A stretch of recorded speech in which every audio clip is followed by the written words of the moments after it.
Jaya Gopijana Vallabha Girivaradhari Yashodanandana Braja Janaranjana Yashodanandana Braja Janaranjana Yamunatira Vanachari Yamunatira Vanachari Hare Krishna Krishna Krishna Hare Hare Hare Rama Rama Rama Hare Hare Hare Krishna Krishna Krishna Hare Hare Hare Rama Rama Rama Hare Hare Jai Vishnupada Paramahamsa Parivrajacharya Astottara Sadashi Srimad Divine Grace Vaicharanaravindra Bhakti Vedanta Swami Srila Prabhupada Ki Jai Ananta Kodi Vaishnava Vrinda Ki Jai Samaveta Bhakta Vrinda Ki Jai Nitai Gaur Premanande Hari Hari Bol.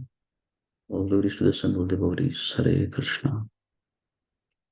Om Ajnanatirmirandhasya Jnananjana Shalakaya Chakshurunmilitam Yena Tasmai Shri Gurave Namaha Shri Chaitanya Manobhishtam Sthapitam Yena Bhutale Swayam Rupa Kadamayam Dadati Swapadantikam Vanshakalpacharubhyascha Kripasindubhya Evacha Patitanam Pavanebhyo Vaishnavebhyo Namo Namaha Jaya Shri Krishna Chaitanya Prabhu Nityananda Shri Advaita Gadadhara Srivasadi Gaura Bhakta Vrinda Hare Krishna Krishna Krishna Hare Hare Hare Rama Rama Rama Hare Hare Mukham Karoti Vachalam Pangum Lankayate Girim Yat Kripatamaham Vande Shri Gurum Dinataranam Om Namo Bhagavate Vasudevaya Om Namo Bhagavate Vasudevaya Om Namo Bhagavate Vasudevaya Narayanam Namaskrityam Naram Chaiva Narottamam Devim Saraswatim Vyasam Tato Jayam Mudirayet Nashtaprayeshu Abhatreshu Nityam Bhagavata Sevaya Bhagavati Uttama Shloke Bhaktir Bhavati Naishtaki. Hare Krishna. So thank you all for joining this Bhagavad class that's being done through ISKCON of Nepal, Sri Radha Shyamsundar Temple. So every day, by Srila Prabhupada's mercy and his desire, devotees are trying to read Bhagavatam, discuss Bhagavatam every morning. So we are in the third canto, chapter 9. Today, the verses are text 27 and 28. So I'll share my screen and I'll display the verses. There are two verses together and a purport.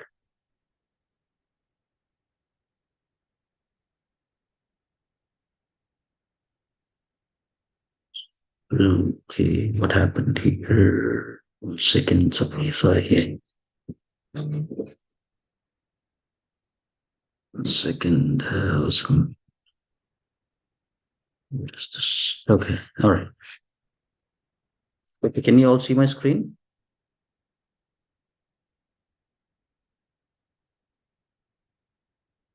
Yes, Prabhuji. Okay. So this chapter background is, this chapter's title is Brahma's is creating. Yeah. Just trying to see what is the chapter's title. Brahma's prayers. Yeah, for creative energy. Yeah. Uh, you see, I'm getting the call there. Yes, Mataji.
Okay, all right. So somebody called twice, so I had to take the call.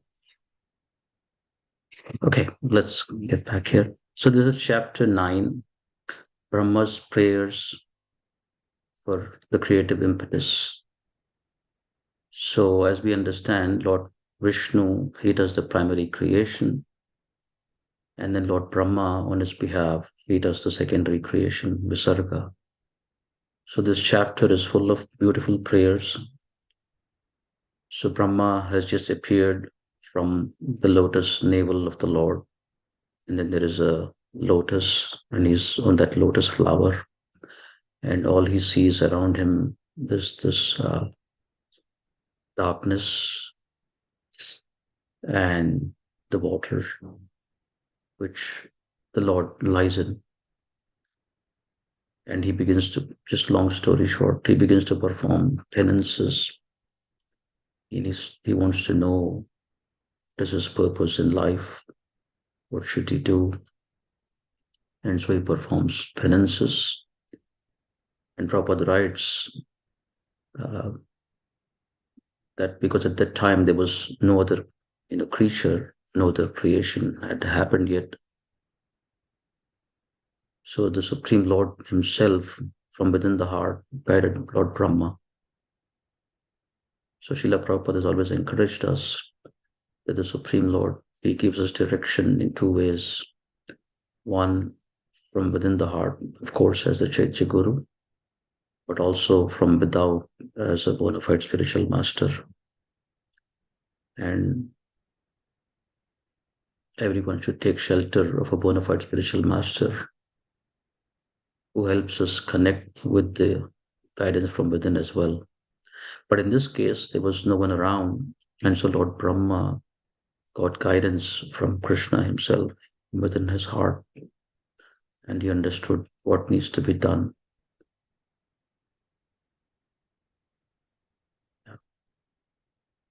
And the task at hand is creation. And he's offering these beautiful prayers, he's glorifying the Lord. And he's seeking his blessings, his mercy, his empowerment to the service that he's asked to do. So that's just the background. And his prayers are just ending. So let's look at text 20, although we are discussing 27 and 28. But let's just look at 26 also, yesterday's verse once.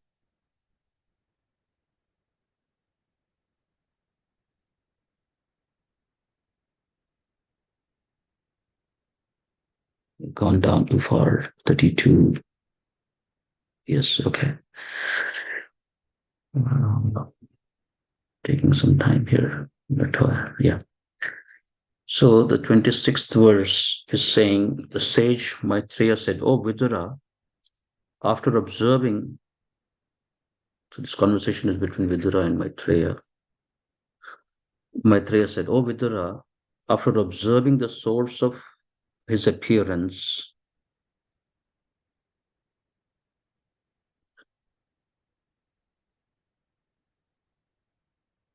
namely the personality of Godhead, Brahma prayed for the mercy, for his mercy, as far as his mind and words would permit him. Thus, having prayed, he became silent, as if tired from his austerities of penance, knowledge, and mental concentration. So there's no one around. Lord Brahma is performing his penances, austerities. And here the word is praying for the mercy of the Lord, as far as his mind and words would permit him. Yeah. And then he became silent, as if tired from the activities of penances, knowledge, and mental concentration. So the acharyas explain that actually, as we understand, typically transcendental activities, austerities and penances, etc., they are not meant to make us tired. Actually, they give us life, they invigorate us. So here in Acharya is explained, so his tiredness is not from penances and austerities. There is a reason to his tiredness. So he's anxious. And as we understand, many of us have this experience. When we are anxious, we are mentally we're trying to figure out things, how to do, what to do, etc. We get, so caught up in that although we have done nothing, we feel exhausted mentally. So he's anxious. This is showing, Acharya explained, this is showing that he's anxious. And well, who would not be? You just imagine Brahma's situation. You know, there's nothing around you, and you have to do this creation. So he will come to the today's verse now. If I can get my mouse here. Okay. So in the interest of time, I will just read the translations if you don't mind. Yeah.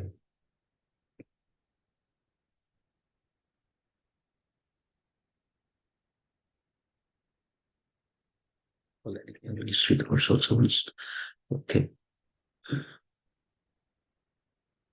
अथा अभिप्रेतम अन्वीक्षया ब्रह्मणो मधुसूदनः विसन्नचेतसं तेन कल्प व्यतिकर अम्भसः लोकसंस्थानविज्ञान आत्मान परिखिदयतः तम आगाधाय watch कस्मालं समयम इव. Now the translation. The Lord saw that Brahma. So now, yeah, this is another important point. The Supreme Lord is being offered prayers. Lord Brahma is offering prayers to Lord, the Supreme Lord, and the Lord reciprocates. So this last section now, in this last section, Lord Vishnu is beginning to speak. But before he begins to speak, there is a silence, and the Lord understands what's happening with Brahma. In the earlier verse, Lord Brahma offered prayers, he became silent, tired. The Lord saw that Brahma was very anxious about the planning and construction of the different planetary systems and was depressed upon seeing the devastating water. Anxious, anxiety, depression. We all can relate to this. He could understand the intention of Brahma, and thus he spoke in deep, thoughtful words, removing all the illusion that had arisen. So that will be the next verse, tomorrow's verse. It's beautiful. Lord begins to speak. Purport by Srila Prabhupada. The devastating water was so fearful that even Brahma was perturbed of its appearance and became very anxious about how to situate the different planetary systems in outer space to accommodate the different kinds of living entities, such as the human beings, those lower than the human beings, and the superhuman beings. All the planets in the universe are situated according to the different grades of living entities under the influence of the modes of material nature. So just imagine his situation. The living entities have to be given a suitable residence, not only a place where they will stay, but they also have to be given a suitable body. Two kinds of kshetra in one sense. Kshetra being the body, and then the kshetra also being the place where they will live. Not everybody will live at the same place, right? So he's got this humongous, task in front of him to situate these living beings, these different 8.4 million species of life, giving them proper bodies, and then, as I said, giving them proper apartments, residences to live, where they will be. So on the meta level, on the big level, then down to the details. Which planets will they live? Like the superhuman beings, where will they live? The human beings, where will they live? Om Bhuvar Loka, Swarga, like that. This is the next chapter. I don't want to speak about that. The divisions of creation. So then mainly the three planetary systems, Bhuloka, then above planetary systems and planetary systems below. That's the places. And then the 8.4 million species of life, to giving them proper bodies, like appropriate bodies. All that is there in the next chapter. And then a proper residence for them. Like these aquatic animals, they need to live in the water. The birds, they need, air and land, etc. Like that. Right. So this is what a task in front of him. Our creations are very, very small. Okay. Anyway, all the planets in the universe are situated according to the different grades of living entities under the influence of the modes of material nature. This is all there in Brihad Bhagavatamrita. Who lives in Satyaloka? What kinds of living entities live in Satyaloka? Below that, you know, Maharloka, Janaloka, Tapaloka. What kinds of devotees live? Just celibates live in Tapaloka, like that. As take brahmacharis, they live in the Tapaloka. So anyway, there are different, as I said, and these different bodies have to be created. Different residences have to be made. There are three modes of material nature, and when they are mixed with one another, they become 9.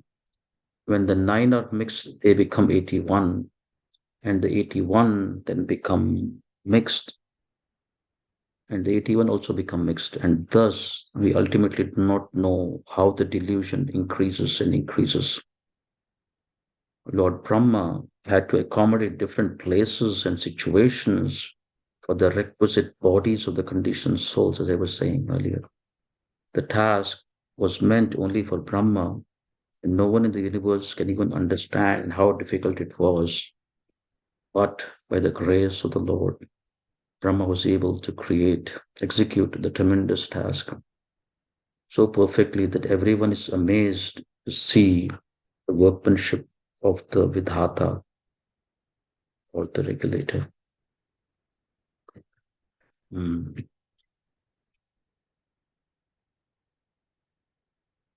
Yeah. So we can empathize. I guess the first thing is we can empathize with Lord Brahma. I'll just stop sharing here now.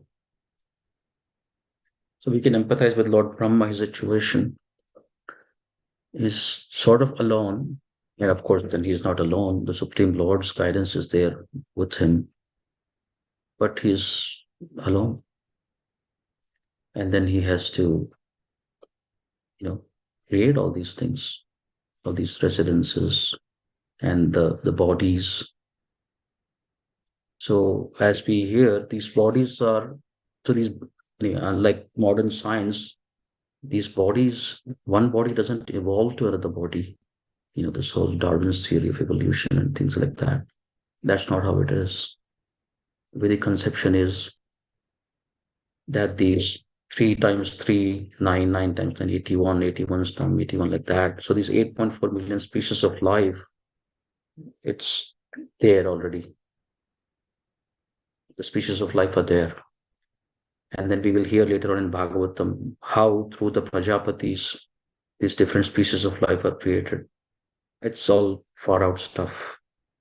How, from human beings, the species of serpents and birds and all that count. So it's mind boggling. So these Prajapatis, they marry different wives, and then through different wives, the different species are created. All that is there. Anyway, so 8.4 million species of life have to be created. And then these conditioned living entities who are in this. So this is what's happening right now is Lord Vishnu is just waking up from sleep. And so the living entities are in a suspended state within the body of the Vishnu Lord. And so these living entities, then they have to be, I guess, they are given a suitable body based on their previous karma and everything. And all of this is happening, flawlessly. I mean, it's just amazing as Prabhupada is writing in the purport at the end. Yeah, everything is happening flawlessly. Yeah.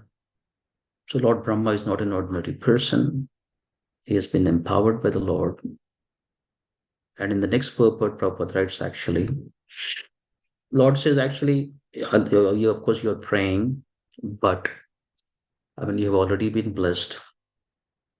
And like he tells Arjuna, in a way, I have already done it, but I'm using you as an instrument and I'm giving you the credit that you have done it, but it's already done. All those details will come. I don't want to speak all those details, but the Lord is assuring him that my empowerment is there, my blessings are there, I'll be with you, I'll help you, every step along the way. So this is important. I was thinking for us uh, also, not everything is crystal clear before we set out to do anything. We don't have the whole plan laid out in front of us. But what is there, at least in our case, in our Hare Krishna movement, the services that we do, the vision, but the most part, the vision is given by the previous acharyas, what is to be done. Like, I would like to connect this to Prabhupada. So Prabhupada also had the similarly a mission impossible. But his spiritual master, Bhakti Siddhanta Saraswati Thakur, he just gave him in very concise, precise instructions. But again and again, the same thing. Whenever you have time and money, you print books and you take the teachings of Lord Chaitanya to the West. That's it. He didn't give him a detailed plan. Similarly, Bhakti Vinod Thakur also, he encouraged his son to preach. Gaur Kishodas Babaji Maharaj encouraged Bhakti Siddhanta to preach. And not everything, is handed us and it was on our platter. But the vision is there. And this vision is the vision of Lord Chaitanya, Lord Krishna, to reclaim conditioned souls. So the vision doesn't change, the vision remains the same. And based on time, place, and circumstances, the acharyas then they execute that vision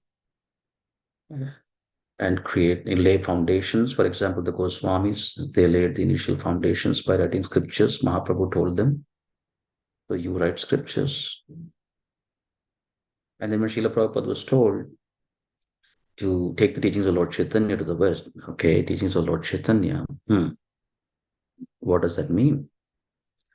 And so Srila Prabhupada understood that Mahaprabhu's teachings are mainly Srimad Bhagavatam and Bhagavad Gita and the holy name, Shikshashtakam.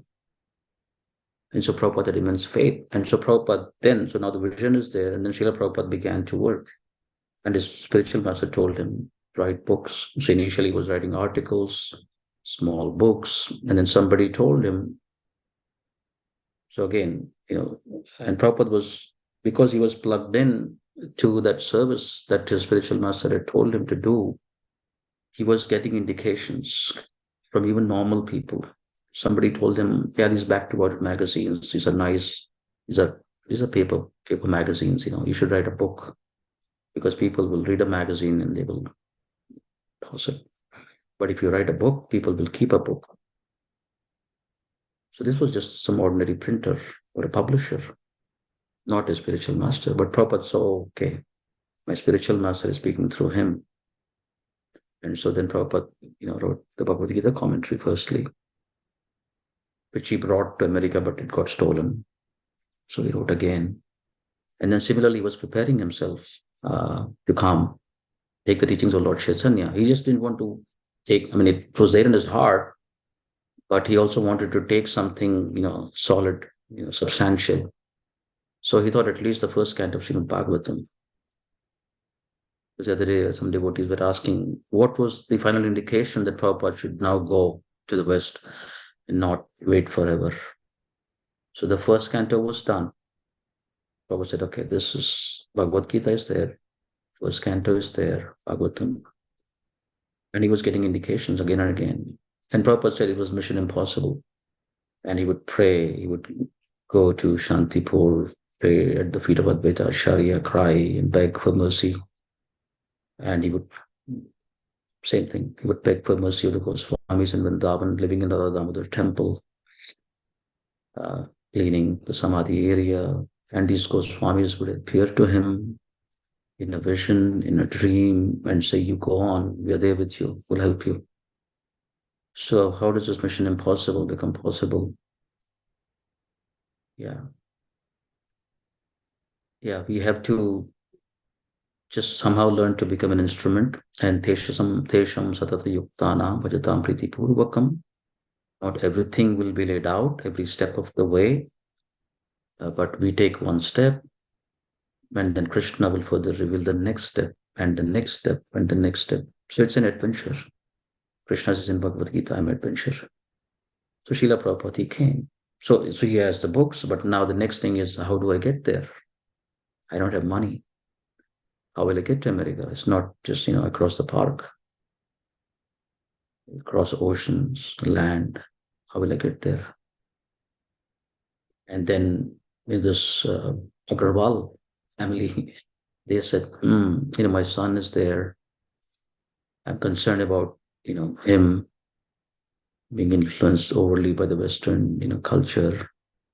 Can you pray for him that he retains our Vedic culture? Prabhupada said, why pray? I will even go to his house. Why don't you ask him to send me a visa document, invitation? So Prabhupada was alert, how Krishna is arranging things for him.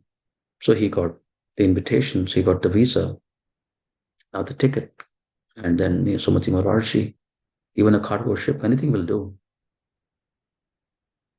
So one by one, so then Prabhupada came, and then the movement began, and then, then some, just the handful of disciples.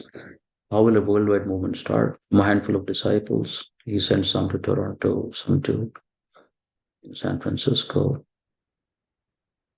Wow. And then it just caught like wildfire. So Bhakti Siddhanta Saraswati Thakur didn't tell him all these things. He said, just go to the West and preach Lord Chaitanya's message. But he saw his spiritual master, how he established the Gaudiya Mutt. What was the basis? What did the predecessor acharyas do? Bhakti Vinod Thakur, many years ago, he established the Namahatta system in Bengal, all over the world. Lord Nityananda, the predecessor. So we are not reinventing the wheel, but we're just sort of following the footsteps of the acharyas, and according to time, place, and circumstances, we do what the acharyas do. Tat tat karma pravartana.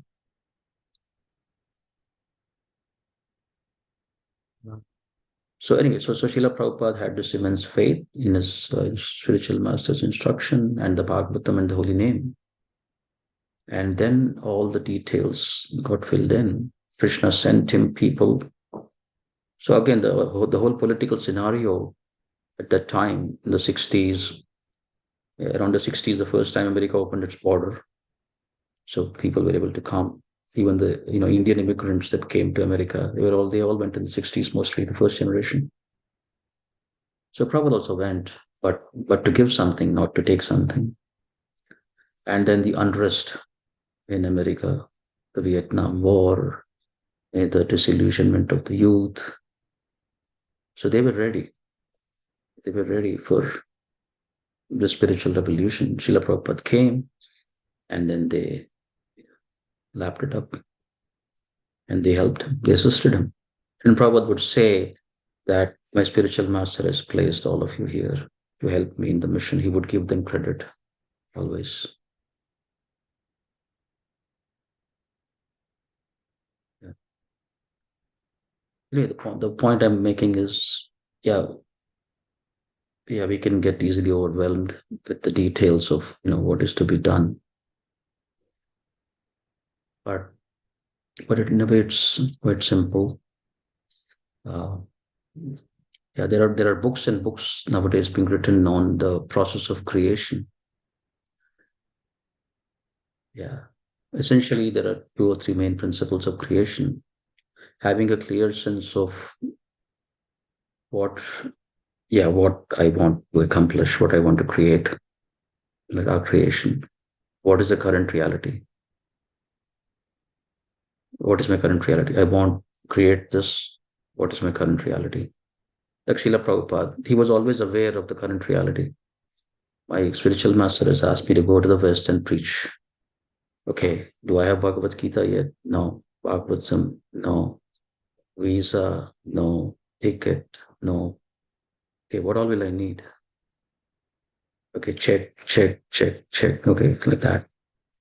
So that's it. There's the current reality and what is to be accomplished. So there's structural tension. So where I want to be and where I am right now, there's tension between the two. And so the tension itself acts as the force to move forward. And of course, dependence on Krishna, Prabhupada writes in the next purport. Empowerments are there, blessings are there. And as long as the instrument remains, in that shelter of the Lord, miracles can happen through him. The Lord will do miracles through him. Yeah, and so another aspect of creation is not to get our identity, so to speak, our material identity mixed in with the creation.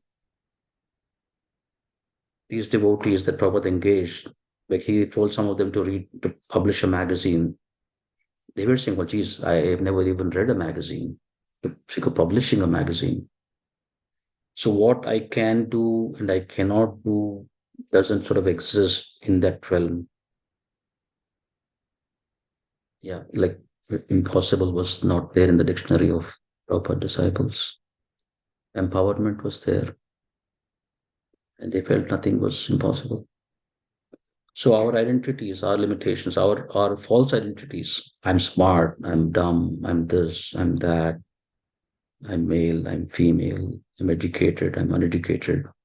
All that doesn't get in the way of creation. Our false identity. Our real identity is important, that I'm a servant of Krishna. And when we remain situated in that, then Krishna can do anything through us.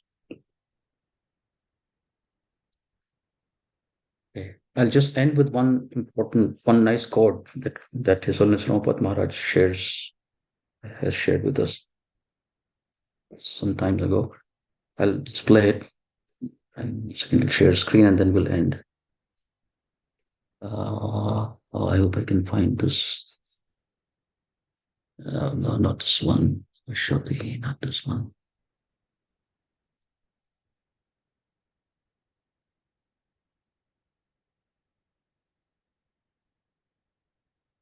Oh,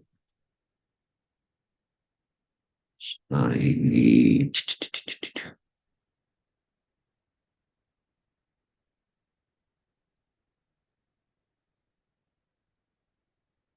Okay, there's this quote here.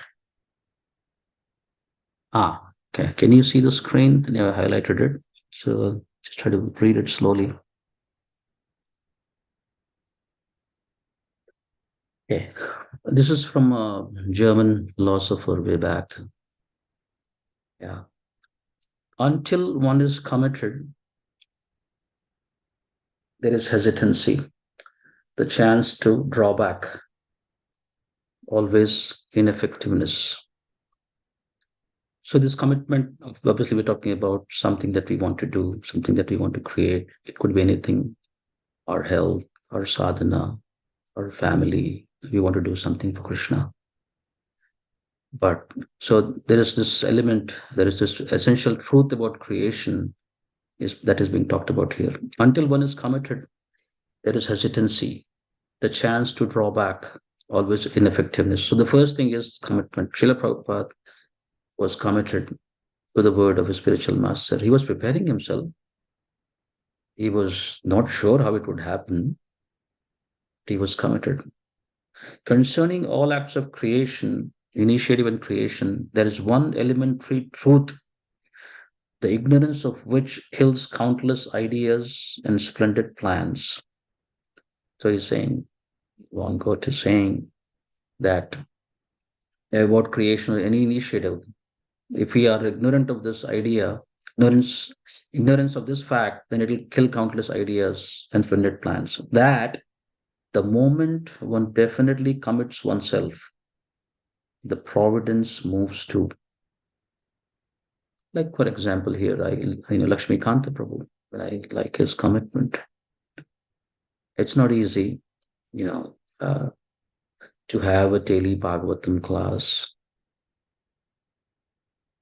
to make a schedule, and then devotees sometimes are not able to make that schedule and then find a replacement and so on and so forth. And then also, broadcasting these things every day, technology and all that. But I'm sure there is a sense, there is a commitment. I mean, he has a sense of commitment.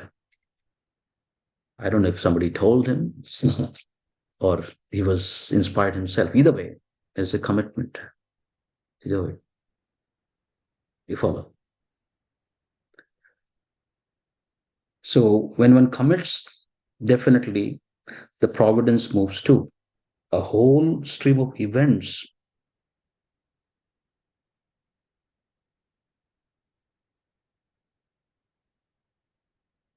arise from the decision, raising in one's favor all manner of unforeseen incidents. Like Srila Prabhupada, he was committed. A whole stream of events arise from this decision. So he's made this commitment. He's working on his Bhagavad Gita Bhagavatam, and he doesn't know how it will happen. So where we coming back to connecting back with Brahma's tiredness and anxiety, the experts of creation they say that typically when we begin to get tired, when we start to think about the how it will happen, what will I do, and we lose focus of what is it that I want. So when our head is spinning like that, then we again regain our composure and we say, okay, what do I want? What do I want? Where am I? So the tiredness is mostly in just how will it happen? What will happen? And as it is saying, we don't know how it will happen.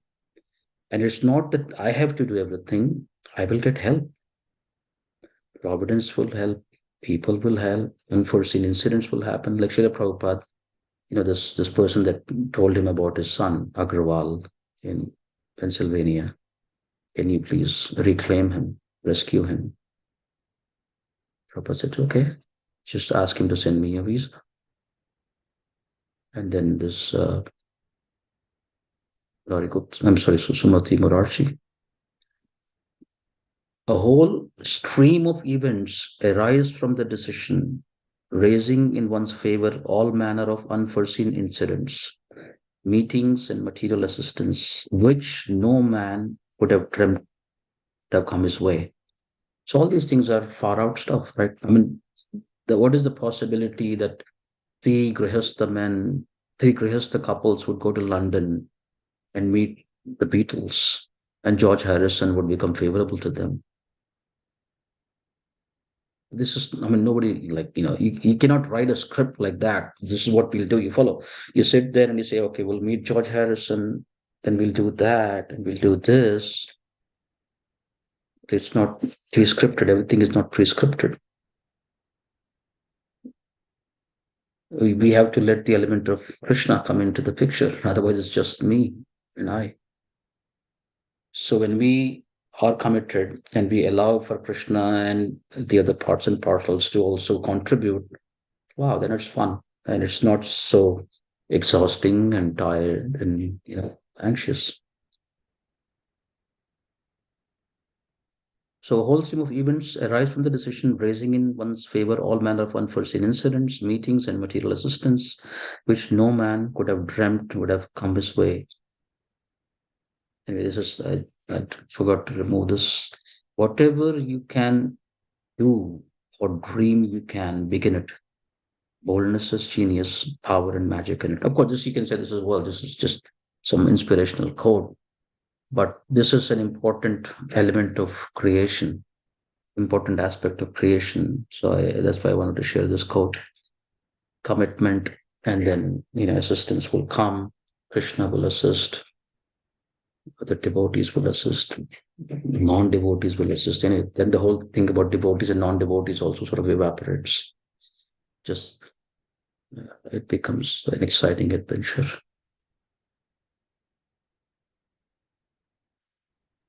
Okay, so I think I'll pause there. Uh, See if there is any comments or questions. If devotees want to leave, I understand they can leave. Some devotees are also here from India. If you want to ask anything, you can ask.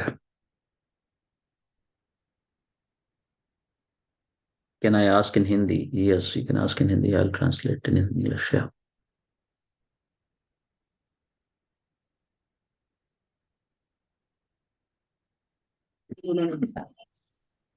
हरे कृष्णा प्रभु। श्रीला प्रभुपाद की जय। सभी भक्तों को दंडवत प्रणाम। प्रभु जी, जैसे आपने आज जो हमें 3.9.2728 के बारे में बताया श्लोक, सॉरी, जिसमें Brahma ji creation of world कर रहे हैं और वो काफी टायर्ड है और एंजाइटी है, लेकिन श्री कृष्ण मतलब विष्णु जी उन्हें बताते कि आप डरो मत, ये ऑलरेडी मैंने प्लान करके रखा है। और उसको प्रभु आपने बहुत अच्छी तरह से कोरिलेट करके बताया कि श्रील प्रभुपाद के केस में भी ऐसा हुआ कि श्रील प्रभुपाद जो थे वो भी अपने गोल को लेके मतलब काफी सीरियस थे, और भगवान श्री कृष्ण उनके साथ थे। जैसे उनके जो गुरु थे भक्ति सिद्धांत सरस्वती ठाकुर, उन्होंने बताया था कि आप जाके वहां पे करो। तो एक तरीके से भगवान श्री कृष्ण ने ऑलरेडी उनके लिए प्लान बना के रखा हुआ था और उनको सिर्फ उस पर मेहनत करनी थी। प्रभु, इसमें जैसे अब हम ये जानना चाह रहे हैं कि जो सुप्रीम मतलब जो हायर लेवल पे चले आते हैं, जो महाराज है या जैसे बाकी लोग हैं, सन्यासीज हैं, मतलब एक तरीके से उन्होंने बहुत मेहनत की हुई है। भगवान श्री कृष्ण उनकी मदद करते हैं, लेकिन जो मतलब मतलब जो लोअर लेवल के हैं, जैसे अभी जो नए आए हैं, जैसे फॉर एग्जाम्पल हम लोग, तो हम लोगों को कैसे पता चलेगा कि हम लोगों का यूज क्या है या हम लोगों को कितनी मेहनत करनी है? मतलब ऐसे एक क्वेश्चन आया था कि हमको भगवान ने क्यों चूज किया होगा। मतलब भगवान ने जैसे ब्रह्मा जी को चूज किया तो उनको मालूम था कि ब्रह्मा जी ही कर सकते हैं। भगवान ने श्रील प्रभुपाद को चूज किया था कि उनको मालूम था कि श्रील प्रभुपाद ये कर सकते हैं। जैसे आपने बताया था कि ऑलरेडी दो लोग अमेरिका गए थे लेकिन वो फेल हो गए, वो लोग नहीं कर पाए, तो उनको मालूम था। तो हमको जैसे अभी हमको एक कहता है ना कि खुशी होती है कि भाई हमको कैसे पता चलेगा कि हमारा क्या काम है। जैसे मान लीजिए कि मैं सिंगिंग में भी अच्छा नहीं हूँ, मैं डांसिंग में भी अच्छा नहीं हूँ, मैं राइटिंग में भी अच्छा नहीं हूँ, मैं खाना बनाने में भी अच्छा नहीं हूँ, एग्जाम्पल। तो हमको कैसे पता चलता है कि हम हमारा यूज क्या है अभी? ये एक थोड़ा सा क्वेश्चन आ रहा था मन में। और एक क्वेश्चन आता है जैसे कि जो थ्री थ्री गुण थे, आपने सम्र जो तम के बारे में बताया, उससे मल्टीप्लाई करते हुए 84 लाख क्यों नहीं हुई थी। तो 84 लाख क्यों नहीं, क्या शुरू से 84 लाख क्यों नहीं है, या जैसे अभी जनसंख्या बढ़ते बढ़ते अब जाके इतने हजारों करोड़ों लोगों के तो 84 लोग हैं? थोड़ा सा ये कंफ्यूजन आया था। थोड़ा सा मैं उसको मतलब को रिलेट नहीं कर पा रहा था कि 84 लाख क्यों नहीं शुरू से ही वैसी है कि वो टाइम बीइंग के साथ बढ़ती चली जाती है, मतलब अब जाके फुलफिल हो गई है। बस ये छोटा सा एक क्वेश्चन था प्रभु, बस ये दो ही क्वेश्चन थे। हरे कृष्णा, दंडवत प्रणाम। Thank you. Thank you so much. So I'll just repeat the questions, two questions. The second one, the easier one. So he's asking, this Prabhupada writes in the purport about the three modes of material nature. Three becomes nine, nine becomes 81, and so on and so forth. And then I explained how there are 8.4 lakh species, billion lakh species of life, 84 lakh species of life.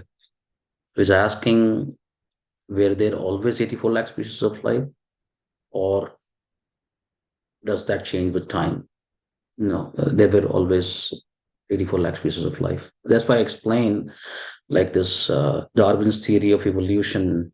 They talk about the survival of the fittest, and this becomes extinct. Some life forms disappear, new life forms emerge. That's not a Vedic conception.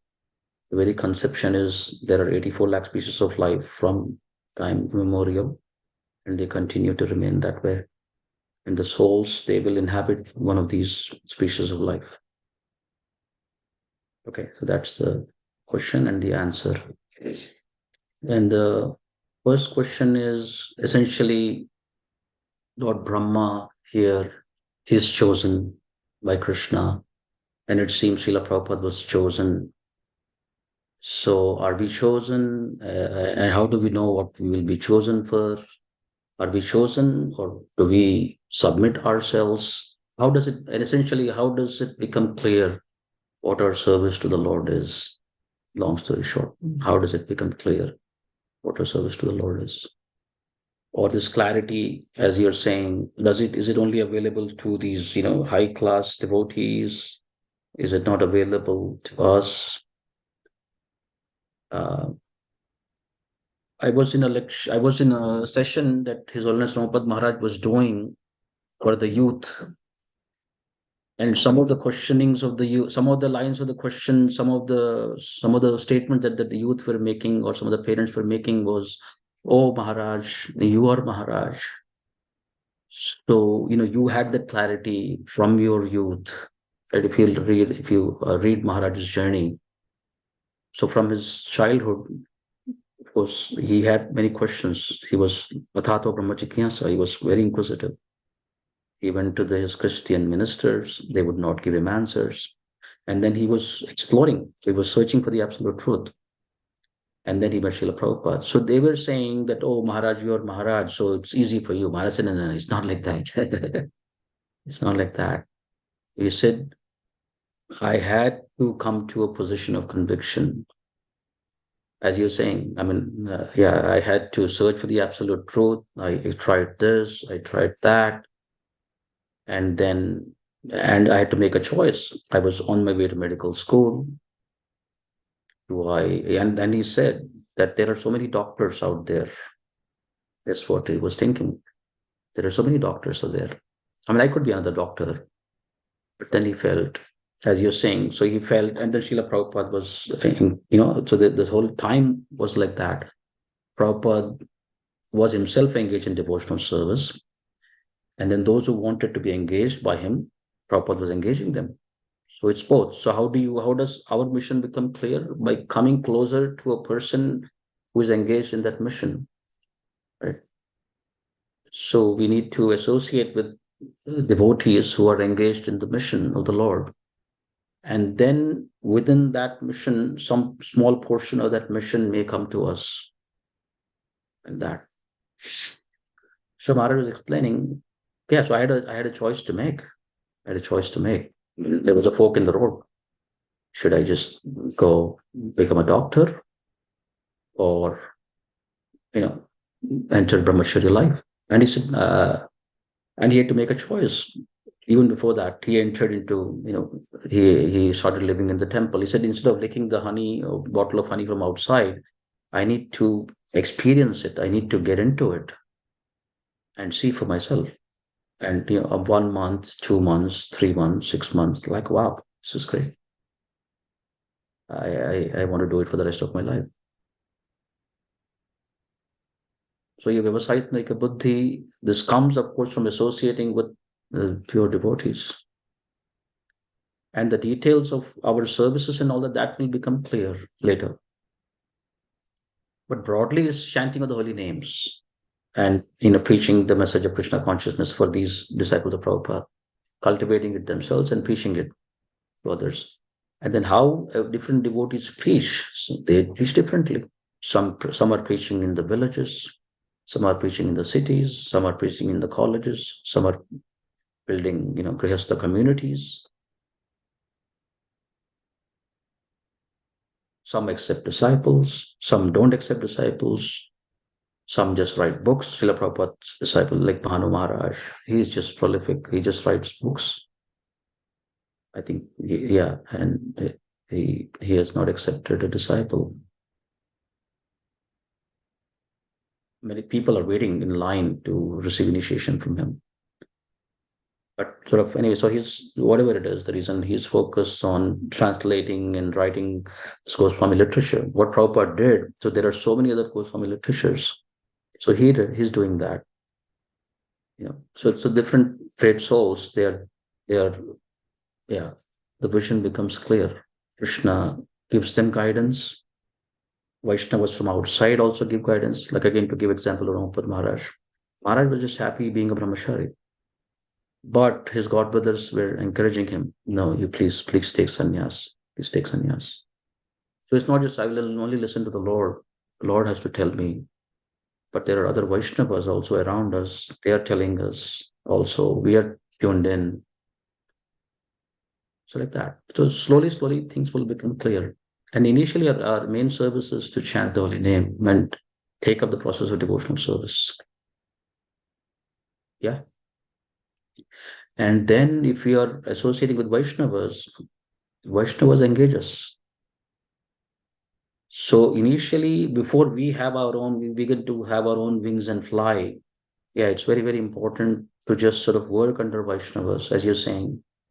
And then, because we don't even know our nature fully, but the Vaishnavas, they know a little bit, they will begin to engage us. And then by engaging us in some service, we become purified. Our real nature also becomes a little more clear. Initially, it's conditioned, it's mixed.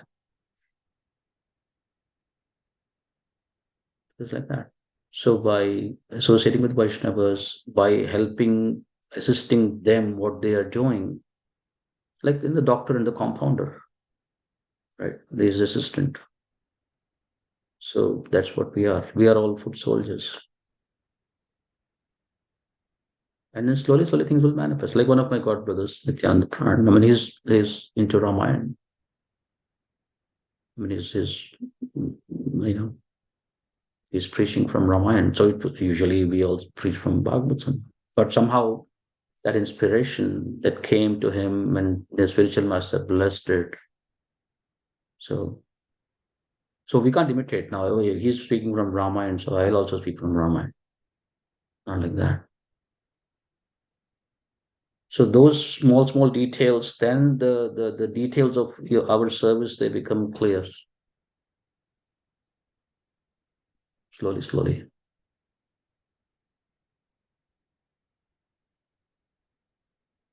Yeah.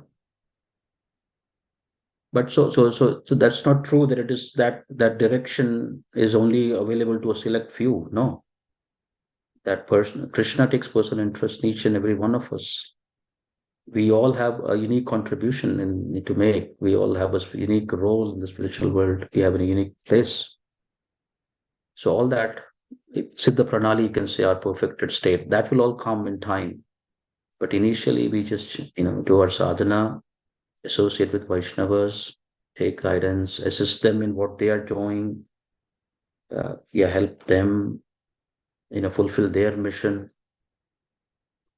That's how we become clear. Okay? That's good. Okay, Prabhuji, thank you very much. All right. Okay, thank you all very much. So we'll end here. We'll continue tomorrow. Somebody will continue tomorrow. Thank you. Hare Krishna. Thank you, Prabhuji. Hare Krishna. Very well.